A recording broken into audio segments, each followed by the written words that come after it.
capítulo 20. Nuestro mensaje va a estar enfocado a nuestra actitud para los días que tenemos por delante, para nuestras reuniones de aniversario. Ya estamos compartiendo invitaciones, hablando con hermanos y en un sentido espiritual resucitando a algunos muertos, que van a volver a la casa del Señor después de tiempo. Y eso es parte del propósito de las conferencias en el tiempo de aniversario, de que algunos vuelvan al camino del Señor, vuelvan a tomar buena temperatura espiritual, a tomar la cruz y seguir al Señor. Y es nuestro deber animarles y acompañarles, si ustedes quieren, en esa resurrección. Muy bien. Aquí entonces en la palabra de Dios, en Jeremías el capítulo 20, Jeremías el capítulo 20, y vamos a leer allí. ¿Trajeron Biblias, hermanos? Yo ando muy preocupado ahora que miro videos de predicaciones, que ya les conté de toda esa gente que cae y tiemblan y todo, y pasan las cámaras, cientos de personas, y nadie tiene Biblia en esas reuniones. Yo no sé qué van a hacer ahí. Ni el predicador tiene Biblia, ¿no? Bueno, que por supuesto no predica, hace todo ese show vergonzoso, ¿no? Y entonces creí oportuno preguntarles si tienen Biblia, pero creo que sí, que todos tenemos Biblia, ¿no? Siempre hay que tener, hermanos, siempre. Dice así la palabra de Dios, Jeremías el capítulo 20, versículo 7. Dice: me sedujiste, oh Jehová, y fui seducido. Más fuerte fuiste que yo y me venciste. Cada día he sido escarnecido, cada cual se burla de mí.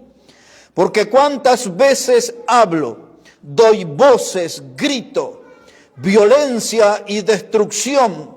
Porque la palabra de Jehová me ha sido para afrenta y escarnio cada día. Y dice: no me acordaré más de él, ni hablaré más en su nombre. No obstante, había en mi corazón como un fuego ardiente metido en mis huesos. Traté de sufrirlo y no pude. Y aquí en este último versículo está nuestro tema, nuestro título también del mensaje: un fuego ardiente metido en mis huesos. Estas palabras, hermanos, pertenecen a un predicador que estaba envuelto en una crisis anímica y espiritual. Otra vez con esa idea, estas palabras pertenecen a un predicador que estaba envuelto en una crisis anímica y espiritual. Cuando las crisis llegan a nuestra vida, entramos en un estado de confusión. Nos hacemos muchas preguntas, no tenemos respuesta, pero las crisis, hermanos, cuando aparecen, nos impiden ver correctamente la realidad. Cuando las crisis llegan a nuestra vida, decimos muchas cosas, hermanos, que son incorrectas. En la vida de este predicador se nota que era incorrecto. Él le dijo a Dios: no voy a predicar más en tu nombre. Y no podemos ver el tono, pero podemos imaginarnos de qué modo él habló a Dios. No voy a predicar más en tu nombre, en una clara actitud de rebeldía. Aquí me planto, hasta aquí llegué. Y entonces este predicador estaba frustrado, este predicador estaba derrotado, él se sentía que era un inútil, él sentía que era bueno para nada, él sentía que se había equivocado en su oficio. Y en estas cosas puntuales, si ustedes no han pasado por esto, hay que prepararse. Varias veces yo me sentí igual que este predicador. Varias veces me he sentido frustrado, confundido. Varias veces me he sentido derrotado. Varias veces me sentía que era un inútil, que no era bueno para estas cosas. Y varias veces me dije, me equivoqué de oficio. Hay algo que no estaba bien. Este hombre no estaba consiguiendo resultados, no estaba consiguiendo seguidores. Este hombre no podía ver el fruto de su predicación, pero este hombre no podía darse cuenta que él estaba haciendo lo correcto, él estaba haciendo lo que Dios le mandó, que era predicar la palabra. Este hombre, Jeremías, hermanos, quiso abandonar todo. Como decimos nosotros aquí de un modo más vulgar, quiso tirar la toalla. Él dijo, hasta aquí llegué, esto no es para mí. Él estaba decidido ya para dar el portazo y dice, no voy a predicar más en tu nombre. En otras palabras, él estaba diciéndole a Dios, renuncio a lo que tú me confiaste, renuncio a lo que tú me pediste, no voy a predicar más en tu nombre. Y hermano, denuncia aquí una situación grave. Nos permite ver un predicador en un estado de desesperación. Y si usted está en serio en la obra de Dios, en más de una oportunidad va a pasar por esta clase de sentimientos. Va a sentir estas clases de cosas. Va a pensar, este es el fin de mi trabajo espiritual, es el fin de mi ministerio. Y alguna vez le vamos a escuchar desde el asiento o desde el frente, ya no cuenten conmigo, ya no esperen nada de mí. Y eso es lo que permite ver que en el fondo hay una crisis que se está desatando. Pero dice ahí la palabra que él sintió un fuego ardiente metido en sus huesos. Ahora nos tenemos que preguntar por qué este hombre llegó a ese estado. Y alguna idea le voy a dar porque no vamos a revisar todo su libro porque son unos cuantos capítulos. Pero aquí en este capítulo 20 nos permite ver el por qué él llegó ahí. Observe versículo 1. Jeremías el capítulo 20 y versículo 1 dice que el sacerdote Pasur, hijo de Immer, que presidía como príncipe en la casa de Jehová, oyó a Jeremías que profetizaba estas palabras. ¿Cuáles son las palabras que predicaba Jeremías? Son las que están en parte en el capítulo 19, verso 15. Observe ahí, capítulo 19, verso 15. Dice, Jeremías predicaba esto. Así ha dicho Jehová de los ejércitos, Dios de Israel. He aquí que yo traigo sobre esta ciudad y sobre todas sus villas todo el mal que hablé contra ella, porque han endurecido su cerviz para no oír mis palabras. Dios le está diciendo a su pueblo por medio del predicador que los juicios que él le venía anunciando ya maduraron y entonces los iba a derramar. Ellos no querían oír las palabras.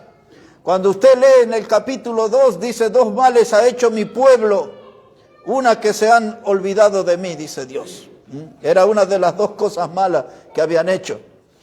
Ya hace largo rato que el pueblo venía mostrando su rebeldía, su desobediencia a Dios. No querían escuchar al predicador y el predicador les anunciaba que venía el cautiverio, que iban a venir las décadas de esclavitud.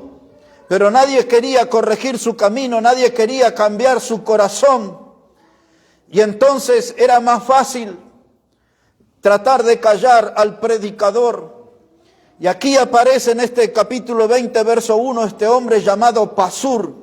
Él era una autoridad en el templo, él era como el vicegobernador. Era un hombre con título, era un hombre con autoridad.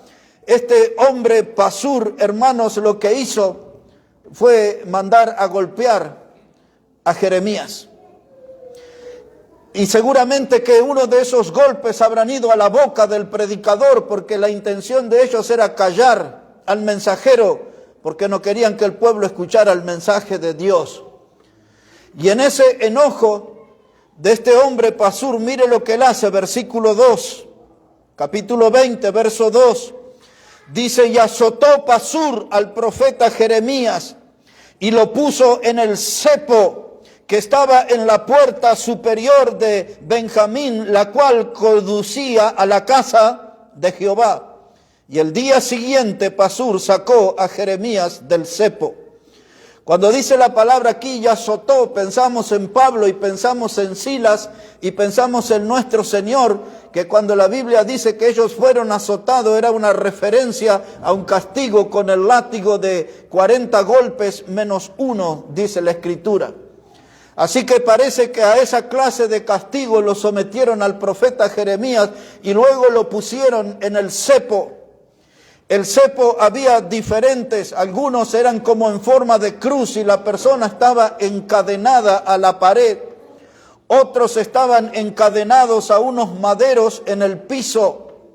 Pero este castigo que le hicieron, la golpiza y la puesta en el cepo, fue una humillación pública. Todo el mundo podía ver al predicador castigado de día y de noche. 24 horas estuvo allí en el cepo. Algunos estudiosos de la historia hablan de un cepo de una manera curva, lo cual era una verdadera tortura para el que estaba puesto allí, que sufría toda clase de dolores y de calambres. Como fuera, este hombre, este predicador fue humillado públicamente. Todo el mundo sabía que había sido azotado, golpeado y ahora estaba allí. Quizás como los hombres del Nuevo Testamento que le despojaban de la vestimenta y los exhibían desnudos.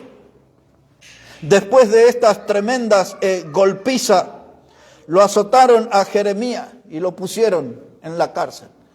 Y por eso este hombre venía juntando una cosa y otra. Era un hombre perseguido por los líderes religiosos por su predicación y era despreciado por el pueblo también por su predicación. El pueblo lo rechazaba. Jeremías escuchaba voces que lo acusaban de que él era un falso profeta, que era un predicador negativo, porque anunciaba que iban a ir al cautiverio en Babilonia. Pero si usted lee el versículo 6, una de las cosas que le molestó a Pasur fue esta denuncia de Jeremías. Mire cómo dice capítulo 20, verso 6. Dice Jeremías: y tú, Pasur, y todos los moradores de tu casa iréis cautivos, y entrarás en Babilonia, y allí morirás, y allí serás enterrado, tú y todos los que bien te quieren, a los cuales has profetizado con mentira. Ahora entendemos por qué estaba enojado y le mandó a pegar y a ponerle en el cepo.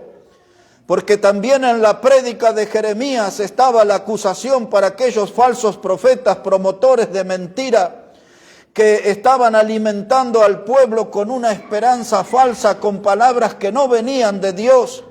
Y el pueblo estaba entretenido con las voces y los cantares de los falsos profetas y lo miraban con malos ojos a Jeremías, que decía: el juicio de Dios viene, el cautiverio nos espera, no hemos corregido el camino.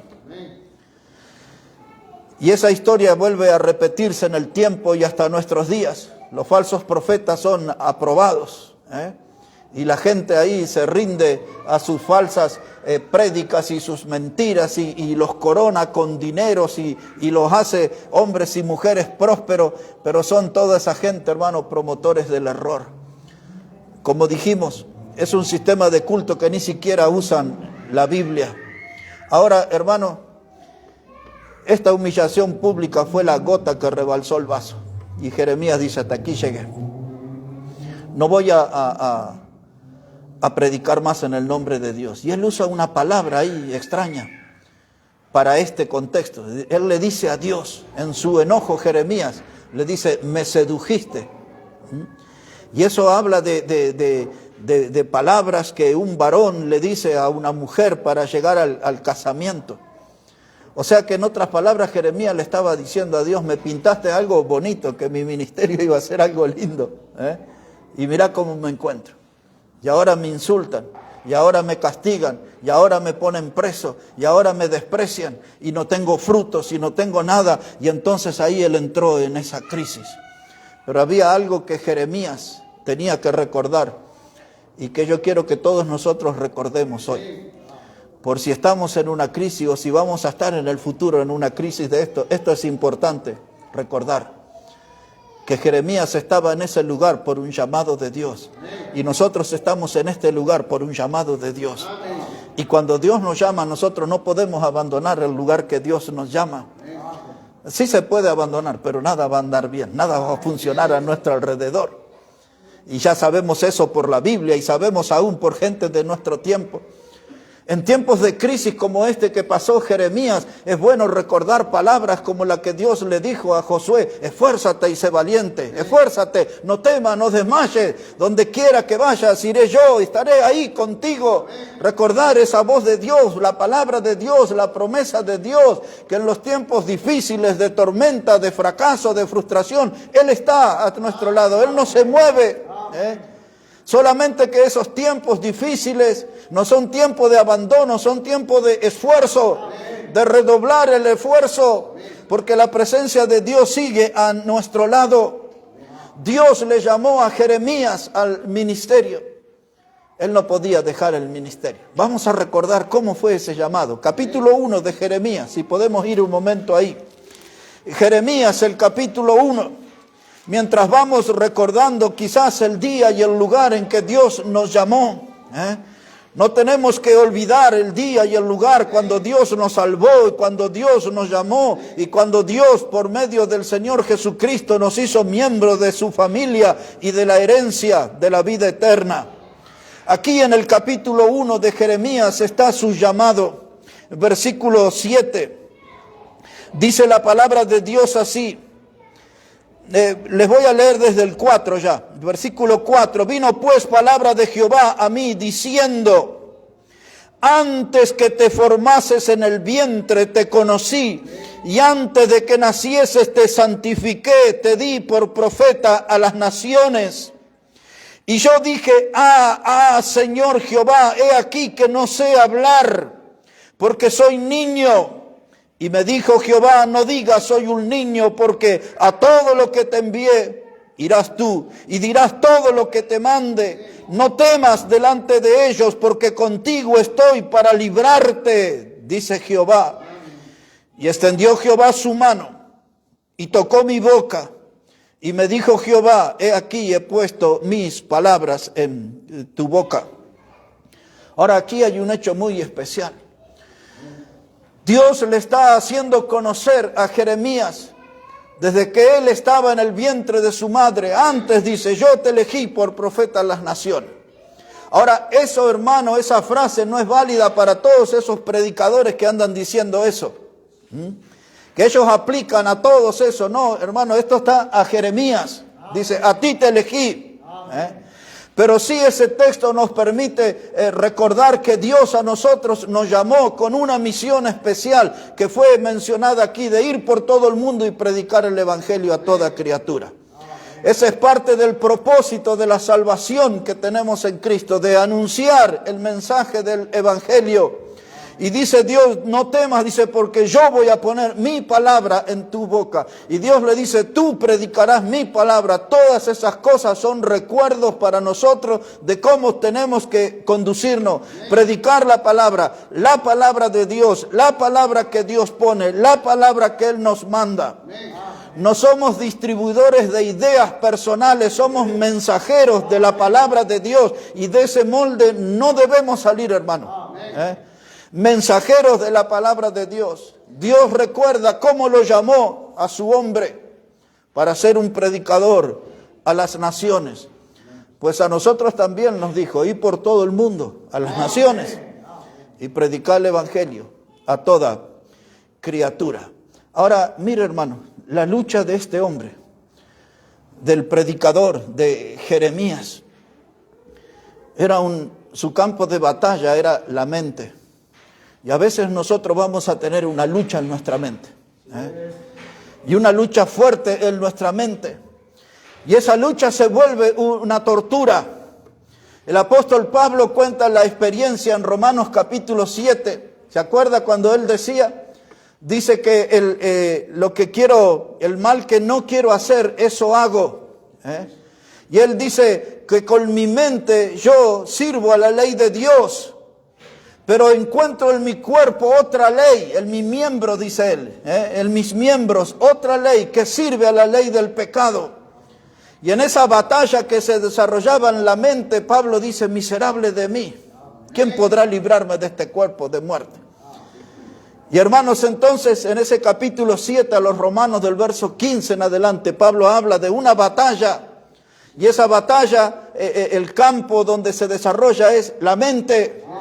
Y a veces nosotros tenemos ahí una tortura, queremos servir a Dios, pero tenemos el deseo porque terminamos haciendo cosas malas. Hacemos promesas de ser santos, pero andamos enredados en el pecado. Hacemos promesas de ser fieles al Señor, pero tenemos amistad con el mundo.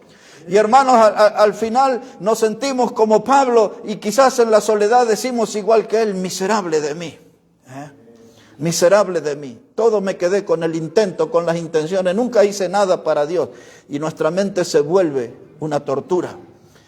Pero a veces esa batalla se desarrolla en el corazón. Y el corazón sufre, hermano. Sufre. Nos sentimos mal, hermanos. Nuestros sentimientos están afectados. Amamos al Señor, pero no podemos demostrarlo. Porque a veces el pecado se vuelve más fuerte y nos derrota y nos humilla y nos aplasta.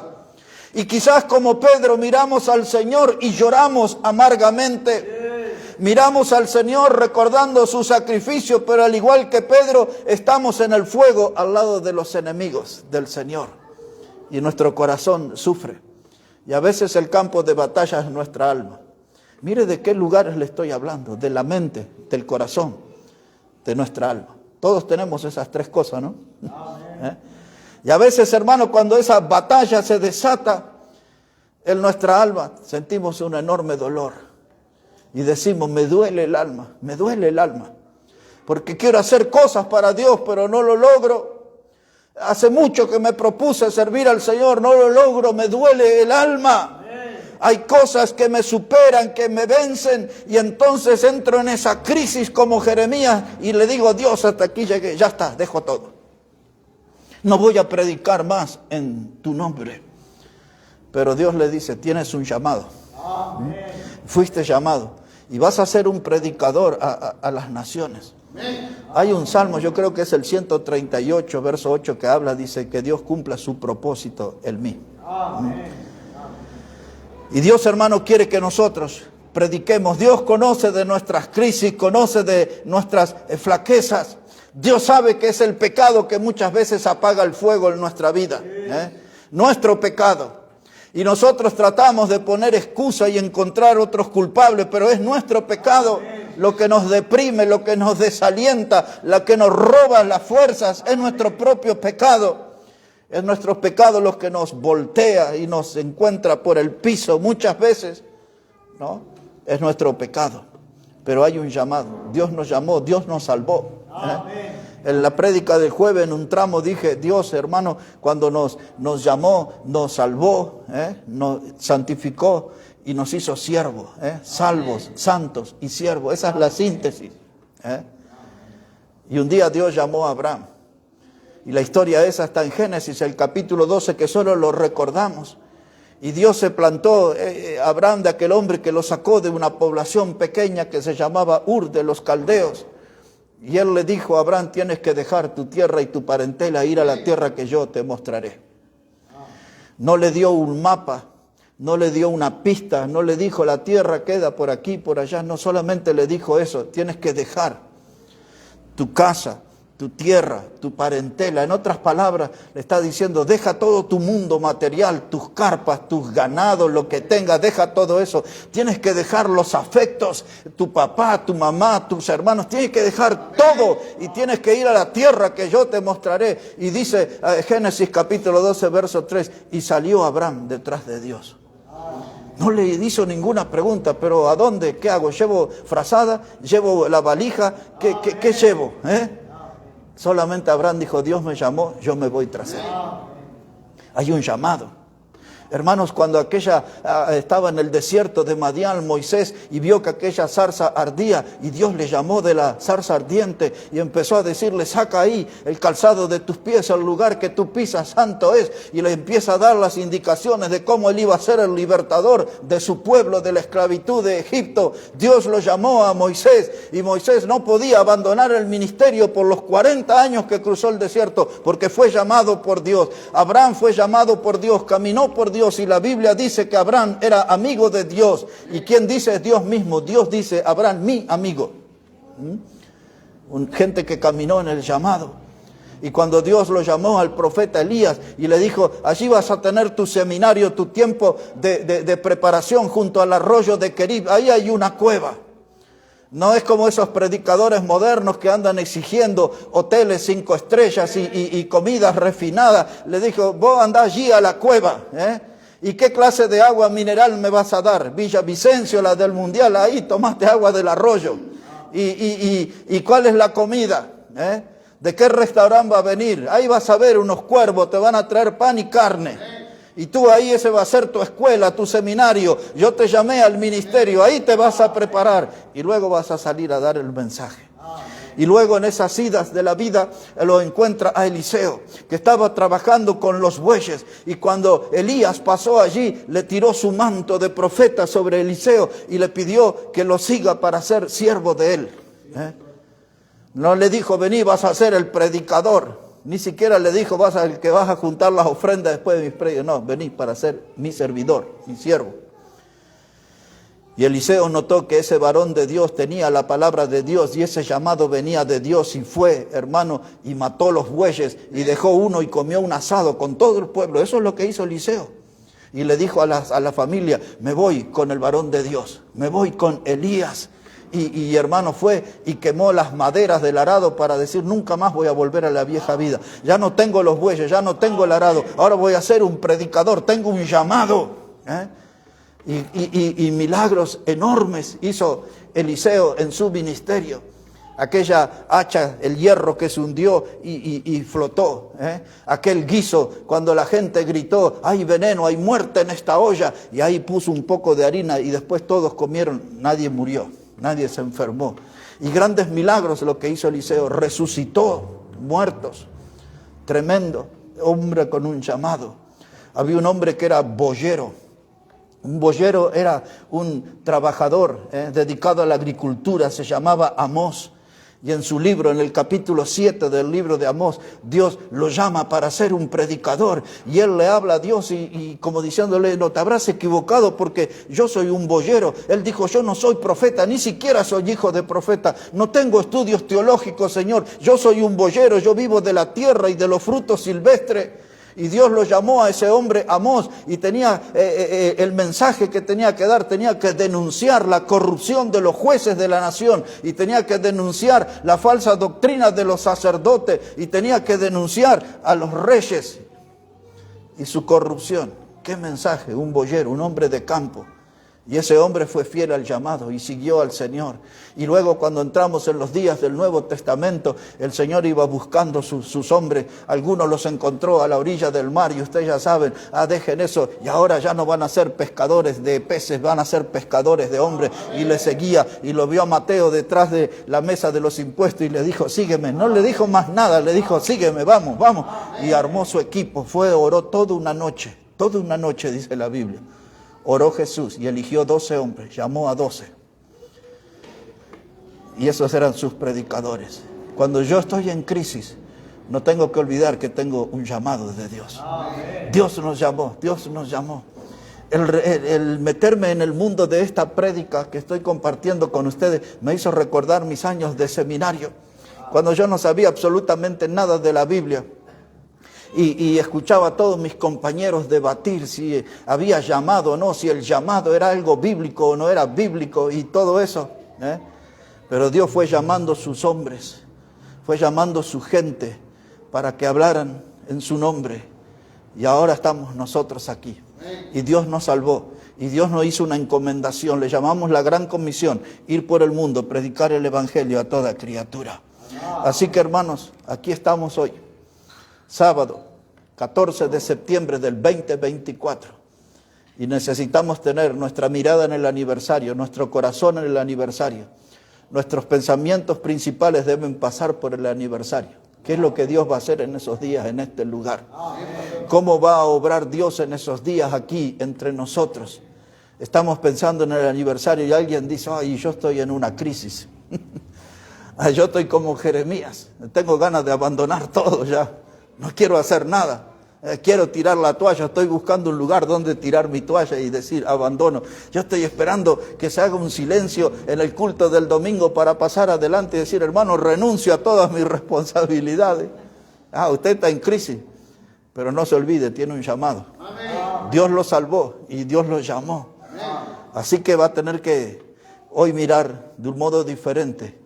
Y quizás hoy usted también puede sentir un fuego metido en sus huesos. Amén. Y no lo va a poder resistir porque ese fuego de Dios, ese fuego de Dios, un fuego metido en mis huesos, dice aquí. Hermanos, algunos quizás hoy va a tener que animarse y orar a Dios y va a decir, Señor, quita por favor ya el efecto de la anestesia. Hace tiempo que estoy dormido acá. Hace tiempo que no hago nada para ti. Allá cada tanto tengo algún pensamiento, algún deseo, pero ahí nace y muere, pero no hago nada. Solamente tengo algunas intenciones. Dios ayuda en esta noche que esta palabra quite el efecto de la anestesia y pueda estar despierto para Cristo y pueda yo ser un servidor del Señor. Necesito despertar, necesito escapar de la crisis. Todos los grandes hombres de Dios estuvieron atrapados en crisis. Pero todos recordaron que tenían un llamado de Dios. Dios nos llamó, hermano. Dios nos llamó para su obra. Ahora, ¿qué quiere hacer en estos días? 14 al 27, 13 días quedan. ¿Se quiere dar por vencido? ¿O quiere hacer algo grande para Dios? Cuando Elías, en esos días de sequía que no llovía, no había agua por ningún lado, no había comida, llegó a la casa de aquella viuda.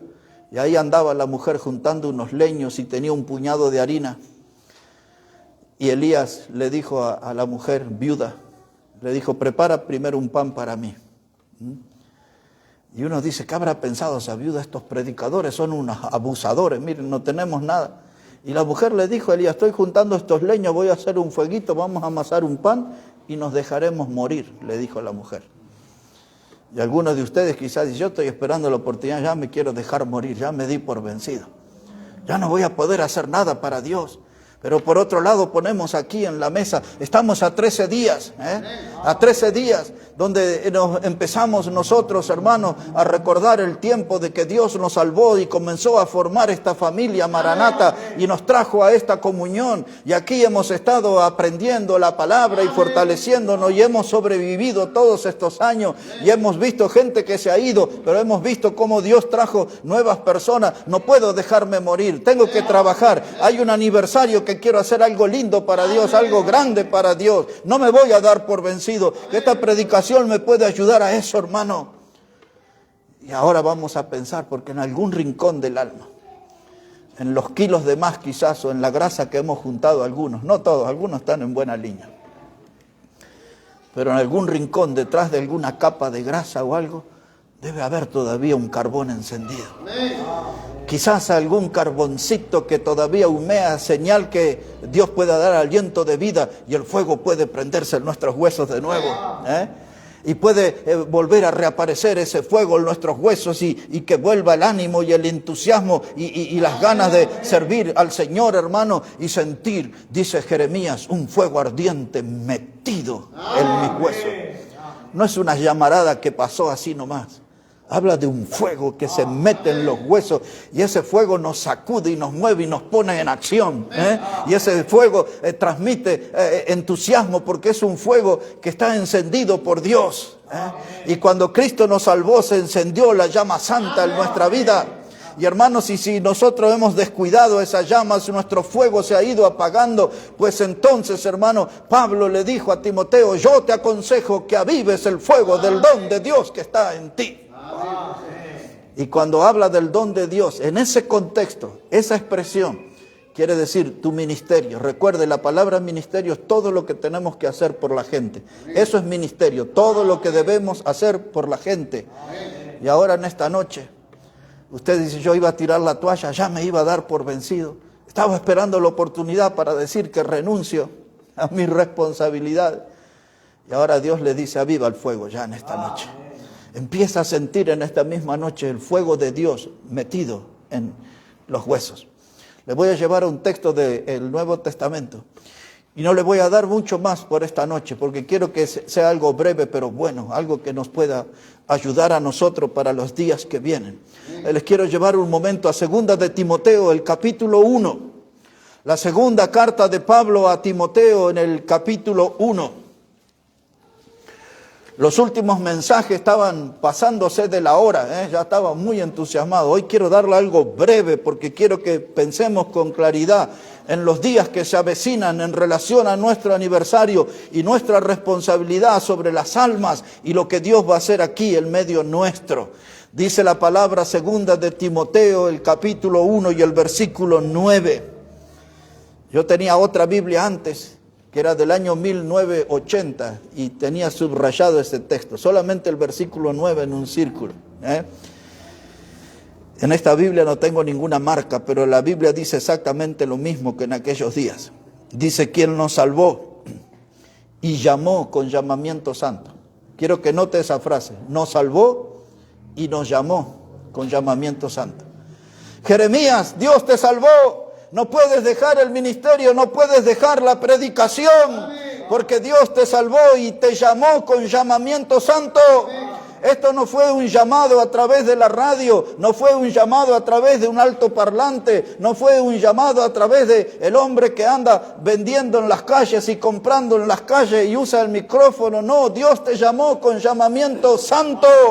Eso quiere decir que el llamado de Dios implica un apartado para Él. No puedo abandonar, no puedo tirar la toalla, ni ninguna otra cosa. No puedo dejarme aplastar por el desánimo. Dios me salvó y Dios me llamó con llamamiento santo. Y ahora explica, recordándonos que no hay mérito de nosotros en esa salvación. Porque dice, no conforme a nuestras obras, sino según el propósito suyo y la gracia que nos fue dada en Cristo Jesús antes de los tiempos de los siglos, pero que ahora ha sido manifestado por la aparición de nuestro Salvador Jesucristo, el cual quitó la muerte y sacó la luz a la vida y la inmortalidad por el Evangelio. Sacó a la luz la vida y la inmortalidad por el Evangelio. El mensaje que Dios nos confió, el Evangelio. Ese mensaje trae luz, ese mensaje tiene poder para sacar a la gente de la muerte y traerlo a la vida. Tiene el poder transformador. No puedo renunciar, no puedo abandonar. Hermano, fui salvo, fui llamado con llamamiento santo para predicar el mensaje del Evangelio, para llevar luz a los que están en tiniebla. Este es el mensaje que salva, este es el mensaje que pasa a la gente de muerte a vida. No lo puedo callar, no lo puedo esconder. Y entonces, hermanos, necesito sentir ese fuego de Dios metido en mis huesos. Un fuego de Dios metido en mis huesos. Ahí en 1 de Corintios 9, el último texto, y ahí vamos a terminar. Primera carta a los Corintios, el capítulo 9 y el versículo 16. Un gran recuerdo nos hace el apóstol Pablo. Dice la palabra de Dios de esta manera, 1 de Corintios, el capítulo 9 y el versículo 16. Dice Pablo, pues si anuncio el Evangelio, no tengo por qué gloriarme, porque me es impuesta necesidad. Y ay de mí si no anunciare el Evangelio. Dice aquí el predicador, el apóstol Pablo, hermanos, si yo anuncio el Evangelio, no tengo por qué gloriarme. Esa para lo que Dios me salvó, es a lo que Dios me mandó, anunciar el Evangelio. Y él dice, ay de mí si no anunciar el Evangelio. Hay un dolor, hay una aflicción para el que no predica. Ay de mí si no anunciare el Evangelio. No puedo abandonar. Si estoy en crisis, la dejo a un lado. Si estoy en crisis, la supero. Si estoy en crisis, voy a poner mis ojos en Jesús una vez más hoy. Y que Él me ayude. Y voy a buscar que en la Biblia, que ella me guíe, que sea lámpara a mis pies. Que la Biblia sea la fuente de fortaleza para mí. La que me dé nuevo vigor, la que me dé nueva energía espiritual. Para estar, hermano, con la temperatura exacta de un siervo de Dios. porque tengo que anunciar el Evangelio, tengo que dar testimonio de mi Salvador. Dice Jeremías, y sentí un fuego metido en mis huesos. No lo pude resistir. En otras palabras, dice, frente a eso no hay discusión. Si es el fuego de Dios, me rindo ante el poder de ese fuego. Y que ese fuego sea mi motivador para el servicio. Y hermano, tiene que haber una pausa en nuestra vida, un tiempo de silencio. Y que podamos sentir el crepitar del fuego de Dios en nuestros huesos. Que sea la evidencia de que Dios está en nosotros. Dios está en nosotros, su palabra está en nosotros. Y ahora lo que falta, hermanos, es ese fuego ardiente metido en nuestros huesos. Y una vez que nos llenemos de ese fuego de Dios, acerquémonos a otros para que empiecen a arder junto con nosotros. Y que el mismo fuego de Dios los tengamos todos y nos potenciemos unos a otros para servir a nuestro Salvador. No puedo renunciar, no puedo abandonar. Tengo que seguir al Señor porque hay un fuego metido en mis huesos. Vamos a orar al Señor, vamos a hablar con Dios en esta hora. Y este mensaje no es extraño para nosotros porque como Jeremías, tantas cosas nos han desanimado, tantas cosas nos han hecho mover como si estuviéramos en cámara lenta. Cuántas cosas nos han vuelto a nosotros en hijos de Dios, pero de poca acción.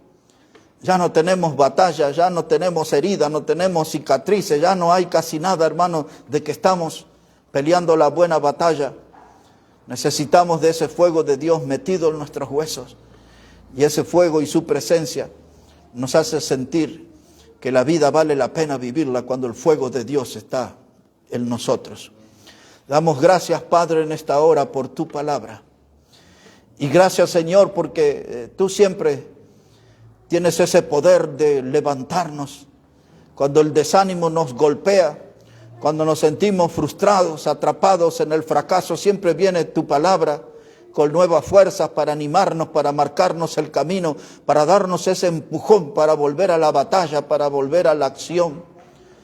Y gracias, Dios, porque también en nuestras crisis aprendemos y en nuestras crisis crecemos y aprendemos a verte como un poderoso gigante apareciendo en los momentos difíciles de nuestra vida. Padre, pon buen ánimo en cada uno de nuestros corazones y ayúdanos a trabajar por aquellos hermanos que están debilitados, que están fríos, muchos que están lejos de tu camino, que estas horas que vienen, Señor, podamos ir con entusiasmo detrás de ellos y animarlos a que vuelvan al camino, a que tomen la cruz y que caminen junto a nosotros sirviéndote, porque nosotros no olvidamos, Dios, que nos salvaste, no olvidamos, Dios, que nos llamaste para predicar tu palabra. Úsanos, Padre, úsanos, y que podamos llevar esa responsabilidad, esa comisión que nos has encomendado y que podamos predicar el precioso evangelio a toda criatura. Bendice tu palabra, cada hermano, cada hermana que está aquí en este lugar y los que están desde lejos cuando escuchen esta palabra, que ellos también puedan sentir el fuego metido en sus huesos y salgan a la acción, al servicio, para la gloria y honra de tu santo nombre, Señor. Te damos gracias por este tiempo alrededor de tu palabra. Bendice nuestra vida, Padre. Ayúdanos a conseguir frutos que te honren y que te glorifiquen. En el precioso nombre del Señor Jesucristo lo pedimos. Amén y amén, Señor. Amén. Vamos a prepararnos, hermanos, para cantar al Señor. Hermano Josué va a venir aquí, él nos va a estar guiando aquí en las alabanzas.